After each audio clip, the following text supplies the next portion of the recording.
ஆவடி சட்டமன்ற தொகுதி மக்களுக்கு வணக்கங்கள். நான் முனைவர் புனிதா சண்முகம், MSc PhD பண்ணியிருக்கேன்.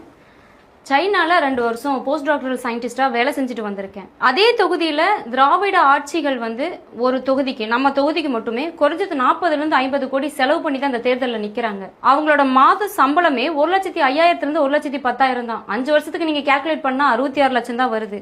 நீங்கள் சொல்லுங்கள், 50 கோடி செலவு பண்ணிட்டு வரவங்க தான் போட்ட பணத்தை எடுக்கணும்னு நினைப்பாங்களா, இல்லை மக்களுக்கான சேவை அரசியலை செய்வாங்களா?